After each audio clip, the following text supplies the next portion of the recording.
balik na tayo sa buhay natin sa Mindanao na mga trabaho natin dun sa Mindanao na kabuki.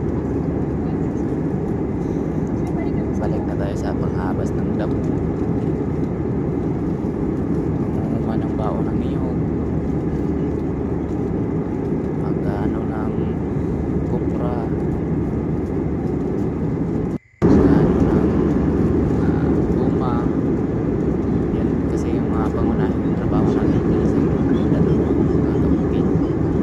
Kaya iniwan na natin yung trabaho sa Manila kasi mahirap kasi sa Maynila, mga kabukid. Kasi lahat binabayaran mo, tinitirahan mo, binabayaran mo, tubig, kuryente, yun, sinasahod mo kabukid, napupunta lang sa bayarin sa bahay tsaka kuryente. Kaya uwi na tayo sa ating pinalakihang probinsya ng Mindanao. Kaya mga kabukid, suportahan niyo po ako mga kabukid, kasi lahat ng video natin kabukid puro na bundok ang makikita, mga magandang tanawin sa ating probinsya. Masisilayan yun na kabukid.